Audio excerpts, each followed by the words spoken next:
महाराष्ट्र की सियासत से जुड़ा एक अपडेट लगातार इंडिया टीवी आप तक पहुंचा रहा है। इसी बीच एक बड़ी खबर आपको बता दें, महाराष्ट्र में अपनी सरकार पर संकट के बीच उद्धव ठाकरे इस समय अपने नेता और कार्यकर्ताओं को संबोधित कर रहे हैं, संगठन से जुड़े लोगों को संबोधित कर रहे हैं। सभी नेता शिवसेना भवन में जुटे हुए हैं। उद्धव वर्चुअली इस मीटिंग का हिस्सा हैं। उद्धव अपनी पार्टी के नेताओं को संबोधित करते हुए क्या कहते नजर आए, किस तरह से इमोशनल हो गए, वो बयानों के जरिए बातें सामने आई। शिवसेना की बैठक में उद्धव ठाकरे का बड़ा बयान सामने आया है, जिसमें उद्धव ठाकरे ने कहा, मैंने जिद नहीं छोड़ी है, मेरी जिद अभी भी कायम है। इसके अलावा एकनाथ शिंदे को मैंने नगर विकास मंत्रालय दिया, ये बात भी उद्धव ठाकरे ने कही। उद्धव ठाकरे ने एक बड़ी और जो बात कही वो ये कि मेरी फोटो के बिना घूमकर ये बागी विधायक दिखाएं। ये उन विधायकों को कहा जा रहा है जो शिंदे गुट के साथ हैं, उनका समर्थन कर रहे हैं। इसी बीच उन्होंने कहा कि विधायकों को लालच देकर तोड़ा गया है। तो तमाम बड़ी बातें उन्होंने कही। पवन वहीं से हमारे साथ जुड़े हुए हैं, सीधे उनका रुख करेंगे। पवन, और क्या कुछ कहा उद्धव ठाकरे ने अपने संबोधन में? जी ज्योत्सना, आपको बता दें कि उद्धव ठाकरे ने अपने पार्टी के कार्यकर्ताओं और पदाधिकारियों को संबोधित किया है और बेहद भावुक नजर आए हैं।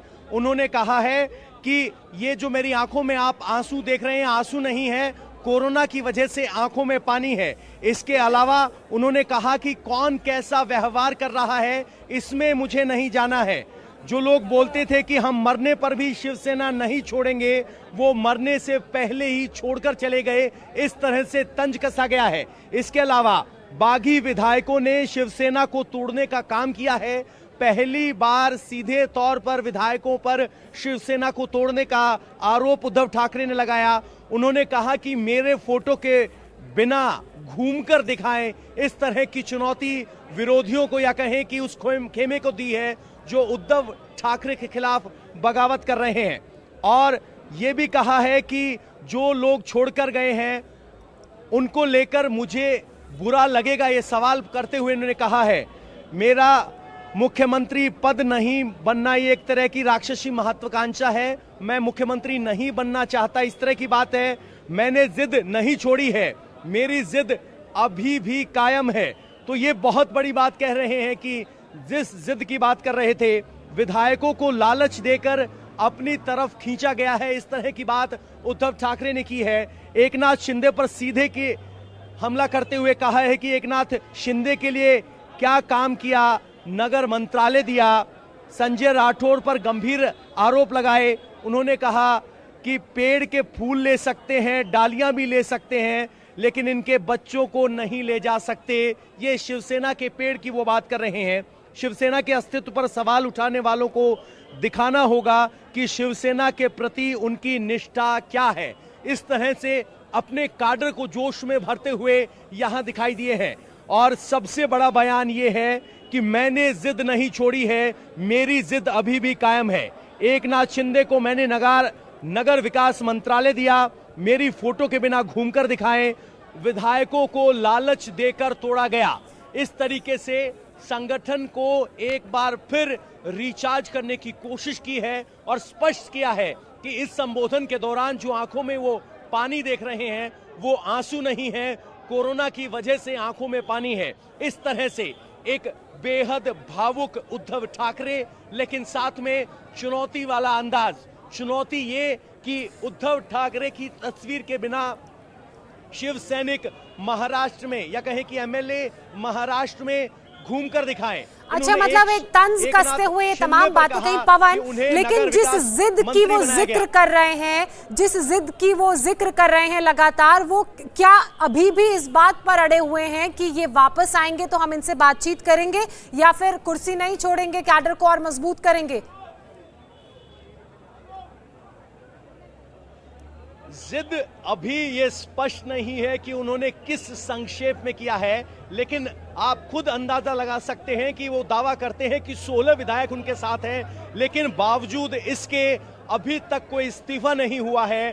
उन्होंने बाकी सब विधायकों को चुनौती दी है, आरोप लगाया है कि वो लालच के चलते पार्टी को छोड़कर गए हैं। और उन्होंने ये भी तंज कसा कि जो कसम खाते थे कि शिवसेना को मरने से पहले नहीं छोड़ेंगे, वो जिंदा रहते शिवसेना छोड़कर चले गए। इस तरह की बात की है। तो कुल मिलाकर उनके इस पूरे वक्तव्य में दो तीन बातें हैं। एक, भावनात्मक शिवसेना से जुड़ाव दिखाया है।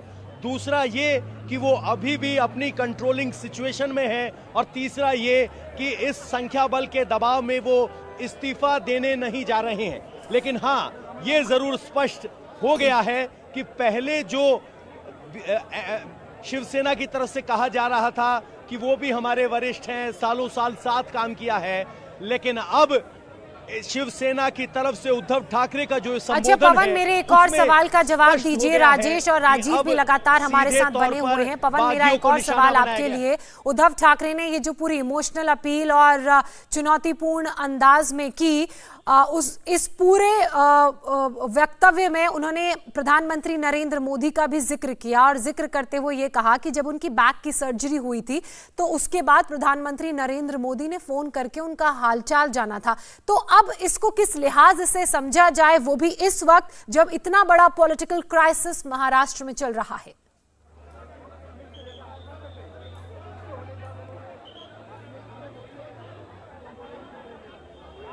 ज्योत्सना, मैं आपका पूरा सवाल नहीं सुन पाया, लेकिन एक बात जरूर है कि प्रधानमंत्री नरेंद्र मोदी के फोन का जिक्र उद्धव ठाकरे ने जरूर किया है, लेकिन उनका फोकस अपने विधायकों पर ही था। वो एक कहावत है ना कि हमारी तो कश्ती भी वहां डूबी जहां पानी कम था। तो उद्धव ठाकरे को धोखा उसके विधायकों ने दिया है। तो उद्धव ठाकरे के सामने चुनौती शिवसेना को बचाने और शिवसेना में अपना वर्चस्व कायम रखने की है। तो फिलहाल इस पूरे संबोधन में भले ही नरेंद्र मोदी का जिक्र आया हो, लेकिन उद्धव ठाकरे का मुख्य फोकस बागियों पर रहा।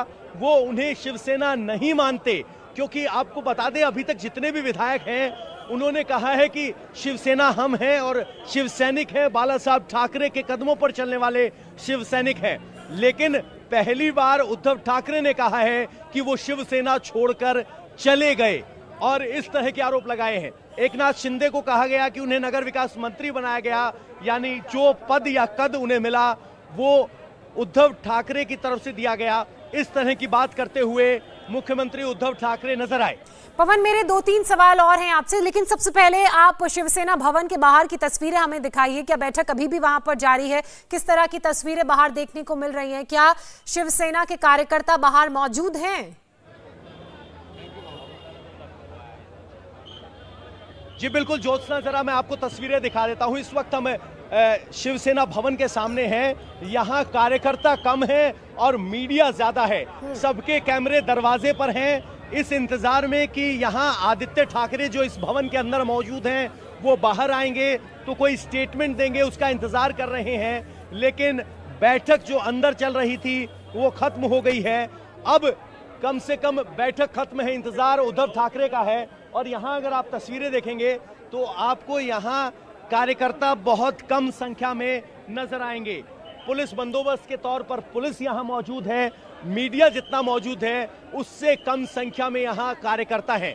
देखना होगा कि उद्धव ठाकरे की इस अपील के बाद, इस इमोशनल मैसेज के बाद क्या शिवसेना के काडर में कोई नई एनर्जी आती है, क्योंकि शिवसेना वो पार्टी है जो हर बड़े मुद्दे पर जमीन पर उतरती थी। लेकिन इतना बड़ा सत्ता का कोहराम हुआ, इतना बड़ा सत्ता का उलटफेर हुआ, लेकिन शिव सैनिक जमीन पर नहीं दिखाई दिए। अब इस इमोशनल अपील के बाद किस तरह से शिव सैनिक जमीन पर दिखाई देते हैं या नहीं, ये भी एक उद्धव ठाकरे के लिए लिटमस टेस्ट होगा। बिल्कुल, ये भी लिटमस टेस्ट होगा। अच्छा पवन, मुझे ये भी बताइए कि अब आपको आगे की संभावनाएं क्या लग रही हैं? आप लगातार पल पल की कवरेज हम तक पहुंचा रहे हैं। आप क्योंकि ग्राउंड जीरो पर मौजूद हैं, सबकी बॉडी लैंग्वेज और वहां के हालातों को समझ रहे हैं। आपकी ऑन रिकॉर्ड ऑफ रिकॉर्ड वहां के नेताओं से बात हो रही है। तो क्या वो बातचीत का एक ऑफर जो उद्धव ठाकरे की तरफ से दिया गया था कि आप मुंबई आइए, हम बात करेंगे, मनाएंगे, वो अभी भी ओपन है, या फिर वो जो जिद शब्द का इस्तेमाल उन्होंने किया उसके लिहाज से हम ये समझें कि बात अब बहुत आगे बढ़ चुकी है? उद्धव ठाकरे के इस संबोधन के बाद ये बिल्कुल स्पष्ट हो गया ज्योत्सना कि अब बात आगे बढ़ चुकी है। उद्धव ठाकरे भी ये समझ चुके हैं कि अब शायद मान मनोबल वाली स्थिति से आगे कहीं ज्यादा बात बढ़ चुकी है, क्योंकि एकनाथ शिंदे के साथ 2/3 से ज्यादा विधायक हैं।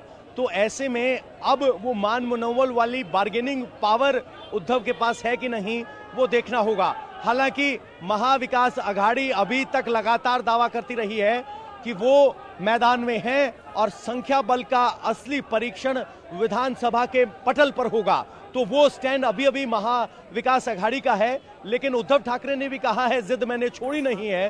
तो जिद का मतलब ये भी है कि जब तक नंबर गेम विधानसभा के पटल पर तय नहीं होगा तब तक उद्धव ठाकरे मुख्यमंत्री पद पर बने रहेंगे। लेकिन अब ये नंबर गेम आगे बढ़ेगा कैसे, क्योंकि जो मेजॉरिटी है वो शिंदे गुट के पास है। अगर फ्लोर पर कोई समस्या आई तो वो सीधे कोर्ट का भी रास्ता अपना सकते हैं।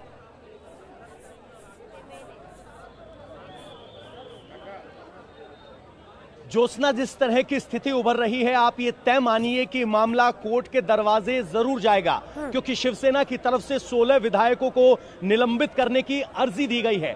अगर उनको निलंबित किया जाता है तो जरूर इस डिप्टी स्पीकर के फैसले को कोर्ट में चुनौती दी जाएगी, क्योंकि बागी विधायक जो हैं उनकी दलील ये है कि हम सिर्फ 16 नहीं हैं, हम 38 हैं, 38 से ज्यादा हैं, 2/3 से ज्यादा है। इसलिए हमारी एक अलग गुट के तौर पर मान्यता हो सकती है, सदस्यता नहीं जा सकती।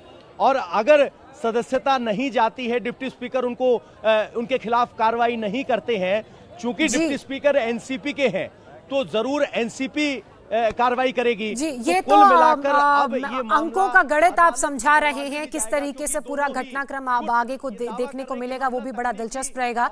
इंडिया टीवी हर वक्त हर जगह डाउनलोड करने के लिए सर्च करें India TV news Google play store या ऐप स्टोर पर।